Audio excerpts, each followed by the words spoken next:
well, I got to shout out DoseOfDion, man, because it was actually the first time I went live on YouTube. And, you know, guys don't know DoseOfDion. He put out a lot of good content for the Detroit Lions. What is up, y'all? I know. Hey, look, I'm hopping in here. We're going to be doing this little giveaway. I told y'all, once you hit 100 followers on Flick Chat, I will be doing a giveaway. I'm going to be giving away a free DoseOfDion 2.0 long sleeve or short sleeve shirt. It is your choice, whoever wins. You just gotta let me know your size and if you want short or long sleeve. And yeah, they're on the shop if you want to buy one if you don't win. But we're going to be doing a random number generator. I know there's like a weird way to do it, but I don't know. We're doing a random number generator. So we have 103 followers total as of the time I'm doing this. Let's do 2 times. The first 2 don't count. The third one is it. All right, just to add some intensity, right? Just to add a little bit to this. So we'll see what number we get. Then we'll go check out the list and we'll see. We will see who that number lands on. Whoever it lands on, starting from the top of the alphabet to the bottom, that person will get a free DoseOfDion 2.0 shirt, long sleeve or short sleeve. I will message you. You got to let me know and then let me know your size. So here we go, y'all. What we're looking like. Whoa! Oh, I'm excited for this one. I am excited for this one. Okay, guys, here we go, man. So this number is just here. It doesn't really count. You see 103 max. The minimum is 1. The first number we have is 76. Okay, if you were 76, I'm sorry. You don't really know. But 76 did not win, okay? Second number, 60. Okay, this next number will decide who is the winner. I'm going to make a prediction. I'm going to predict 82. 82 or 42. 82 is the first number that I'm thinking of. So let's go with 82. Whew, here we go. Here we go, man. This is it. Oh, it was 83. I was so close. 83 is the winner. What? I don't even know who that is yet. I'm about to go check it out, though, and then I'm going to let y'all know. Since it landed on 83, it took me a hot minute to count. It took me a very long time to count, and I did my best to make sure that I did not miss any numbers. But according to my calculations, our winner is RX Hoodie XXXJ. Like, what kind of... Okay, look, man, why is your name so confusing, first off? But secondly, congratulations. You have won a free DoseOfDion 2.0 shirt. So all you have to do is I will actually reach out to you, or you can reach out to me if you see this. But I will reach out to you. I will message you, and I'll say, hey, what size you want? And do you want short sleeve or long sleeve? And I will send it to you. You'll have to obviously send me your address, but I will send you a shirt. Congratulations. But make sure you guys follow if you're not part, because we're going to be doing more giveaways. So shout out to you. I'm just going to call you Jay, Hoodie Jay. And yeah, there you go. Get back to the video. Congratulations. What is up, everybody? Welcome back to another video. In today's video, we are going to be diving into the Detroit Lions sacks and Matthew Stafford's footwork. That's what we're going to be talking about in today's video. Matthew Stafford, as you guys can see from the board, has been sacked 12 times this year, and we need to figure out what is going on. Now, before we get this thing started, I do want to give... I don't know if this is a shout out, but this is just something that went completely wrong. Basically, I do these little film videos, right? I put all the clips together, and then I upload them to YouTube, and I unlist them. That way, you guys can't see just the clips. I go through it with you guys. I don't know why I upload it to YouTube. I don't know. I just do it. I could do it any other way, but I just do it like this. But I upload it to YouTube, and then we go through it. However, this time, accidentally, I didn't unlist it. I left it as public. So about 20 of you guys saw it, and you're probably like, what the heck is this? Someone said, where's the sound? Someone said Stafford Lamar. And they're like, Stafford, wait, no, is that what he said? No, he said Lamar Stafford. I jacked it up. But everybody's confused, like, what the heck is this? And I'm like, oh, snap, this wasn't supposed to go public. So I unlisted it as fast as possible. And now we're going to go back through it with me showing you guys why I put this clip together, okay? Why this montage is actually here. All right, so we're talking about, the sacks and a mix of the footwork, because when we watched that press conference with Bevell, the one thing that he brought up with Matthew Stafford and maybe some of the struggles so far, he said is his footwork. We need to improve his footwork, which ultimately helps you go through progressions as a quarterback, okay? So I wanted to take a look at Stafford's footwork. Now, trust me, I'm not like some kind of quarterback's coach or something. I'm like, oh yeah, look at that. You see how he put his pinky toe down? Like, that's messed up. That's not what I'm doing here, okay? I don't have that kind of crazy knowledge. But I do want to show you guys what I see. And I want to hear you guys' thoughts in the comments below. And this honestly ties right back to sacks, because I saw an article come out today that's saying Stafford's to blame for the Lions, all these sacks. And I was like, okay, so Bevell brings up footwork. We're talking about sacks. I'm like, you know what? He might be right. He honestly might be right here. So I went through and I watched, and I wanted to look at every single time Stafford was sacked this year. And I watched a lot more than that, right? His, progressions and stuff and going through it. And I wanted to show you guys what I found, what I saw personally, and the situations that the sacks were occurring, right? Not only the situations, but what was actually happening. And the difference that I personally seen in Matthew Stafford this year that I've never seen before. I've never seen Stafford do some of the things that we're seeing this year, all right? And that's what I want to touch on. And one thing that I haven't seen from him this year, that I've seen from him historically, like every single year, it's just kind of like trademark Stafford, I haven't seen it from him this year. So that's what we're going to be diving into today's video. Sunday, the Lions did their pregame show on Fox, and Dan Miller, he basically hosted it, and he said this. He feels like Matthew Stafford is basically pressing or overcompensating for the Detroit Lions, and he's trying to do basically too much on the field. That's what he's trying to do. He's trying to do too much. And I feel like Dan Miller has a great point, so I wanted to point that quote out first. And we'll come back to that. And I feel like he's right to a certain degree, but I also feel like there's some other issues going on here. But it's definitely true. Matthew Stafford seems to be doing a lot. He's trying to do a lot. But I also think there's times where it's justified when you see how much he's actually trying to do. And we'll touch on those specific plays as we go through this, okay? So I just want to touch on that, and I want to dive right into today's video. So we're going to be looking at one thing that I've seen from Stafford that I'm like, whoa. I mean, this is just way more Stafford doing this than I've ever seen. The thing that he doesn't seem to be doing anymore, and also where these sacks are really occurring, okay? What's going wrong on these sacks? And we're also going to show the progressions from week 1 through week 4, right, for the Lions. They've only played 4 games. So we're going to start off with the Bears game, okay? And now in this Bears game, I feel like Stafford took his worst sack that he has taken so far this season. Now keep in mind, there's rust here, right? There's mistakes that are going to be made. To me, this was his worst sack yet. And this is that time where I look at him saying, Stafford, you can't do this. This is what you just can't do as a quarterback. But it happens. It happens to everybody. It just can't be consistent. And I don't think this is consistently happening. But this by far is the worst sack that he's taken this year. And it's completely all on him if you ask me. This is a Lions leading by 10. Okay, this is a scenario where it's a second down. You're in field goal range. And yes, I know you have a third down afterwards, but you can't take a sack here. You need to throw it away. And when you watch the rollout that they designed, Matthew Stafford has a guy to his outside. Matthew Stafford has a guy to his outside in Swift. He doesn't have to throw it there, but he can at least throw it away. Problem is, he takes a sack, holds on to it too long, and it causes the Detroit Lions to, I think, eventually punt or miss a field goal. One of the two happened. This is a bad play. All right, we're going to start with this one because I want to show you guys where he has progressed since then, okay? The changes that we've seen since then. I don't even know if we've seen a rollout like this since this week 1 game. I don't love rolling out Stafford. He's just not that super athletic. You can see him roll out. He did have Swift here, but he decides to hold on to it too long. He does a fake instead of throwing it, and he ultimately gets sacked. That's a sack you can't take. That is by far, to me, all on Stafford. That was week 1, though. And I really haven't seen that happen since then. Again, I watched all the times he was sacked. I haven't seen that again. And we're going to dive into what I think a lot of the problems have been. I want to show you guys this because this is the thing that I think Stafford has done more this year than I've ever seen from him before. Bevell brings up his footwork, and that's what they have to continue to work on, and that'll help him as a quarterback. That'll make him better, and that'll help him go through his progressions. And we know Stafford, through his first 8 games, was playing his best football I've ever seen. Personally, I've never seen Stafford play that well last season. It was like, wow. I mean, Stafford took it to a completely new level. He was putting up MVP numbers in 8 games. That's what we saw. And it was like, who is this guy? Like, who is quarterback for the Lions? Well, it was the first time Stafford got to work with Bevell, and it just looked great. It looked like a match made in heaven. He's done a very good job working with Matthew Stafford. And I think we've seen him try to, take away some of the bad habits and enforce some good ones. And he's continuing to work on that and get better. And that's led to me saying one thing that I haven't seen him do this much before. And that is stepping up in the pocket and taking off with the ball. He is stepping up a ton. I think one thing that, they teach quarterbacks is not to step back in the pocket, right? Don't throw off your back foot. Don't do these unorthodox throws. Step up in the pocket, find the lane, keep your head down the field, see if you can make a play. If it's not there, take off, get a couple of yards, especially if the hole opens up.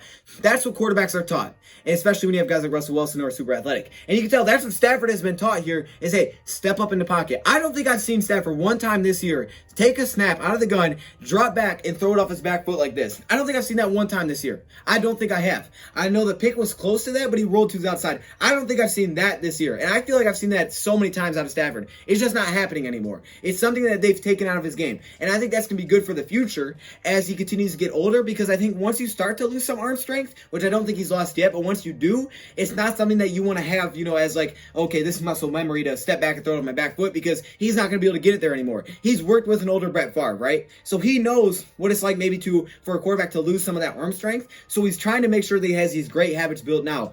And that's what you're going to see from Stafford time and time again. He's doing this a lot. And yeah, yes, sometimes it doesn't work out. He's also not the most athletic quarterback to hit the hole. But from his angle, he has been scrambling a lot, and it's been really good for the Detroit Lions. For example, look at this play. Now, keep in mind, his first 2 games had no Kenny Golladay, and this is the first game of the season. I'm not sure how Mac didn't get the sack here, but Stafford takes off, another fake, gets a couple of yards. It's a good scramble for the Lions. Here again, 3rd and 2. We have to keep in mind the scenarios as we go through this.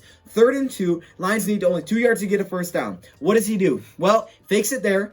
He sees some room in front of him, thinking, I can get 2 yards. He runs forward, dives kind of weird. It looks like he may have got 2 yards. I think they may have marked him short, but he tried to get the 2 yards on the ground. I don't have a problem with you taking off 3rd and 2. Go get the 2 yards, because we've already seen multiple times this year, including against the Saints on a 3rd and 10, him pick up a first with his legs. So I had no problem with him taking off wanting 2 yards if the hole is there. And that's what we've seen a lot from him this season. Here again, you're going to see another scramble. This is a huge game. Same game, right? Sees the hole, steps out of the way from the rush. Ragnow loses the block, and he takes off. And look at this huge gain he gets. I mean, that's a huge play from Stafford, who's not the fastest quarterback. You can see his excitement after that one. So that's something that I feel like Stafford's done way more this year. And that will come into play as we continue to go through this. Now against Green Bay. This time, again, stepping up in the pocket. This was technically considered a sack because he lost 1 yard. But again, blitz comes, hole opens up, didn't see anything downfield, and he takes off. No, nothing there. Basically, nothing happens on that play. Here's one of the sacks that he does take. The second sack, or another sack in this game. This one, you have to keep in mind a scenario, right? This is a down by 21 situation for the Detroit Lions. Let me repeat that. 4th quarter, down by 21. So I know it seems like, okay, he's trying to do too much, but in this situation in particular, this is where it's justified to try to do too much. When you're down by 21 points in the 4th quarter, you're probably going to try to do a lot. Why? Because you have to. You have to be perfection in that 4th quarter and then get luck to somehow come back. That's what they needed here. So Stafford holding onto the ball too long, no problem with it. But it wasn't even holding onto the ball too long, if you ask me. Why? Because this rusher, which you're going to see on the right side, Crosby and Swift, basically just runs right between both of them. He runs right between both of them. And again, this is what I talk about against the Packers. If you get down, you're going to be in trouble because you play into their strengths. Fast edge rusher, right? Preston Smith, Zadarius Smith. They don't have the best run D, but they do have speedy pass rushers. And if you get down and you become one-dimensional, which we will talk about, and you have to pass the ball, the Packers will eat you alive because they're going to drop and they're going to send these linebackers. They don't even have to blitz. They can just send their speedy linebackers, and all of a sudden they're getting there in seconds because it's a complete mismatch. That's what you're going to see here. Watch the right side of your screen. Well, it's actually the left side of the screen, but watch the right side of the offensive line here between Swift and Crosby. Watch this. Boom, just explodes right through both of them. Explodes right through both of them. Even on the inside, Jonah Jackson is beat, right? And boom, it's a sack. Nowhere to go with it. I mean, that's not... I don't even think that's trying to do too much. That's just getting sacked, to be honest with you. So that's what I see on that play. But again, that's not how you can play this game because this is one of those teams that I felt like you couldn't do that. Again, another example, Stafford, seeing the hole, stepping up, seeing the open field, and gets a couple of yards out. Like, this is a good play. That's a good play. Here you go. Now we're on the Arizona Cardinals game. This is one where he takes a sack. This is first sack. The clip's not very good here. But he takes a sack here. Me, personally, this is how I look at it. If it's a 3rd and goal, if you're inside the 10, even inside the 20, to be honest, but I would say more inside the 15, and it's 3rd down, it's okay to take a sack. The reason I said this is because as long as you don't fumble and turn the ball over, you can take a sack. That's still basically an extra point in today's NFL. If your kicker can't make that, that's not good. And it's not like we're setting up the winning kick here. This is just a regular down. This is 3rd down.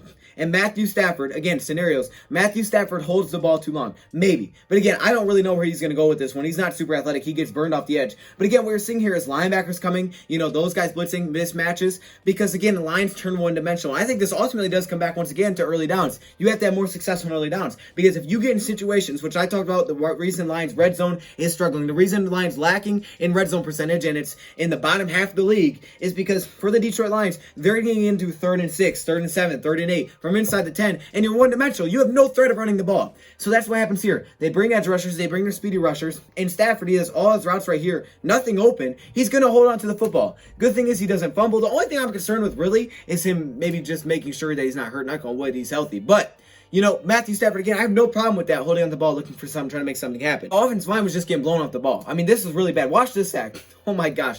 Watch this sack. No one picks him up. Frank leaves, assuming because maybe there's an extra guy over here, and just no one picks up. Look at that. I mean, just completely untouched. Stafford's freaking out. He's just running backwards. I'd be scared, too. You can see his big eye. That dude is big eyes running backwards. And look, he just grabs him and throws him down. Watch the anger out of Stafford. Look how angry he is. I'd be angry, too. That's a 350-pound man that didn't get touched. And Stafford's under center. He's like, dang, dude, I can't have that. Keep in mind, this is Big V's first game back. And Big V didn't do too well in this game either. You're about to see right here. But again, scenarios. Look what's happening. Linebackers against offensive linemen. You don't have to blitz because there's too big of a speed mismatch. But again, this is Big V's first game back. He was not good in this game. I will admit that 100%. He was not good. Watch this play. Boom, right by him. Like, what are you supposed to do there as a quarterback? Stafford's like, what in the world is going on? And then we're like, okay, why is he not trusting his offensive line? Well, I think maybe there's a little bit of a reason for that. This is like the first one we saw. It's a third down. You're looking in scoring range. Nothing hurt here. Throwing the ball away does nothing. You throw the ball away, what does that do? Oh, yeah, we kicking a field goal anyways. Who cares? Might as well look to the end zone then. Hold to the last second, see if you can get something to happen. He starts right, goes back through his progressions, nothing open in the end zone, and he ends up getting a sack. But again, who is it? It's Big V, one-on-one, just completely ran through. Not trying to go too far back in the pocket, just completely ran through him, gets another sack there. There's another sack curse. Now on to the Saints game, all right? Now on to this New Orleans Saints game. And I wanted to show you this play first. I wanted to show you this pick first.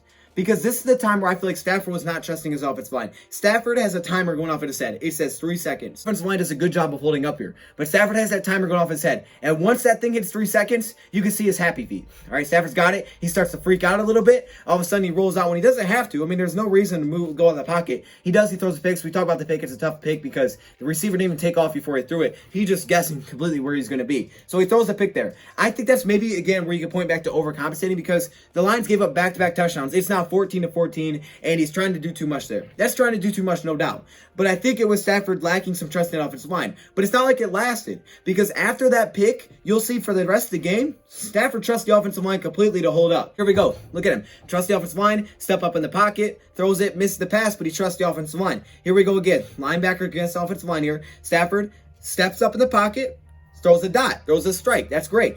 He's not like freaking out anymore, right? He's trusting the offensive line can hold their own here. That first play was a mistake. But the problem with the Lions, like I talked about the Saints game, is they have no room for error. This is a sack, right? They're probably looking at this initially and thinking, oh, Stafford, what are you doing here? It's a 3rd down and 4. All right, again, scenario. It's a 3rd down and 4. The pocket collapses. Stafford has nothing over the middle. The pocket's here. He's going to carry on. You can see him start to wind up the pass right here. But he's hit as he throws it. So Stafford doesn't tuck this ball. He's fumbling. He tucks it, though. He takes a sack. But again, what's the situation? Why hold on to the ball too long? Oh, I know. Because you're down by 14 points in the 4th quarter. Just like the Packers game, now you're down by 14 in the 4th quarter, and you have to make something happen. It's 3rd and 4. You have to keep the drive alive. He's not going to throw the ball away. Why would I throw the ball away? Stafford's trying to make plays. This is what I felt like was one of his best plays of the game. And this is what we're seeing from him a lot more. And this is where I feel like Bevell and, them working on his footwork has really come into play. Look at that. Steps up in the pocket, takes off, gets a big gain. That's great. That's really good. I mean, that's what you want to see out of your quarterback. And Stafford has really improved here. Again, steps up in the pocket, puts the linebacker in a bad position, forces a PI. Again, stepping up in the pocket, right? This time, look how much he trusts the offensive line on this play. As the game goes on, he's believing in his offensive line. And I think this is the problem we're seeing with the defense. But watch how long he holds this pass. Boom. Throws a strike. Matthew Stafford wasn't trusting his offensive line early, and I think some of it had to do with that Cardinals game where he's like, man, I kept getting sacked from the interior. But once he trusts the offensive line, he bounced back and he played a really good second half. But the problem here, to me, the problem is this. One, he is trying to do too much. And the reason he's trying to do too much is justified because you're giving up touchdowns on every single drive on the other side of the ball. Your early downs need to be better. Don't get in a 3rd and long situation where you're one-dimensional. It's going to happen, but when you do it consistently, that's a big problem, right? Because all of a sudden the defense is like, okay, great. We're going to put our linebackers up there, and we're just going to come at you. And that's a big problem for an offense. Also, don't be down by 14 and 21. When you're down by 2 touchdowns, 3 touchdowns in the 4th quarter, Stafford's going to try to make every single play possible. And you can say overcompensate, but he has to. You can't go out there down by 14 and 4 and be like, yeah, I'm going to throw that ball away. It's not there. No, you have to make every single play happen because you need that and you need a little bit of luck to try to come back. One thing I would say, maybe he goes back to throwing off his back foot a couple times because I think there are some times where maybe if he steps back in the pocket, he can throw a pass. But it doesn't seem like that's something that's even in his game anymore. It seems like they've taken that out like, hey, Stafford, this is not your thing anymore. We're not doing this. This is not good. This is not a good habit to have. You don't want to form this habit. We got to break this. Step up in the pocket, step up in the pocket, step up in the pocket. And I think that's what we're seeing right now. It's like when you're playing basketball, okay? If you shoot the basketball like this, you're shooting from your chest. And then all of a sudden you try to break yourself of it. And you're like, man, I can't shoot like that anymore because I'm not going to get the ball off. I got to shoot up here.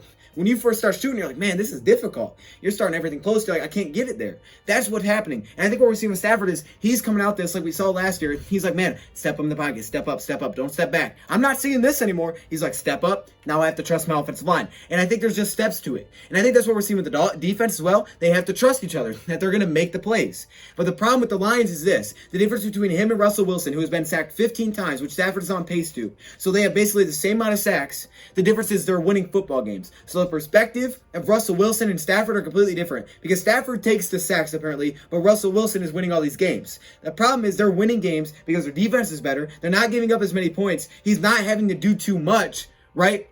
And ultimately, when you're undefeated, that looks much better than 1-3. When you're 1-3, blame goes everywhere. Like, no, what's Stafford doing? What's this guy doing? What's Bevell doing? What's it? Like, there's a lot that goes everywhere.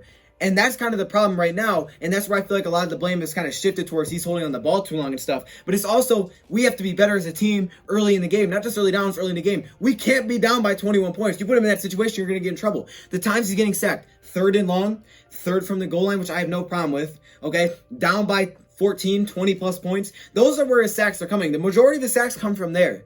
The other times, it's really not. It's when he's stepping up and there's nothing there, and maybe he's thought the hole is there and it collapses and he loses a yard. That's when the other sacks come into play. But that's all we're seeing here. So I think Dan Miller has a point to an extent that yes, he's trying to do too much, and that's what he said. He's never seen Stafford be doing this. Never seen Stafford do what he's doing now. He is trying to do too much to a point. But I think he also has a reason to try to do too much. Again, stepping up the pocket, again, trusting his offensive line. This is all after that interception, trusting the offensive line to hold their own. Here we go again. Look at this one. Taking off. This is on a 3rd down. This is actually the first drive of the game. 3rd and 10. So it's like, okay, you can't really fault him for wanting to take off and step in the pocket because it's working. He's making big plays. So I don't fault him for it whatsoever. I'm not too worried about the sacks. Plus, if Joe Dog can come back, Big V may be moved to right tackle, which would ultimately be back to the place where we signed him to play instead of right guard, where he's never been that great. Keep in mind, Kenny Golladay was not here for the first 2 weeks, so he's missing his top weapon. There's a lot that goes into it, and I guess it's been a little bit of a slow start, but I think, man, he is having to do too much. It's not even trying to do too much. He has to do too much. Because he doesn't have confidence that his defense can get off the field.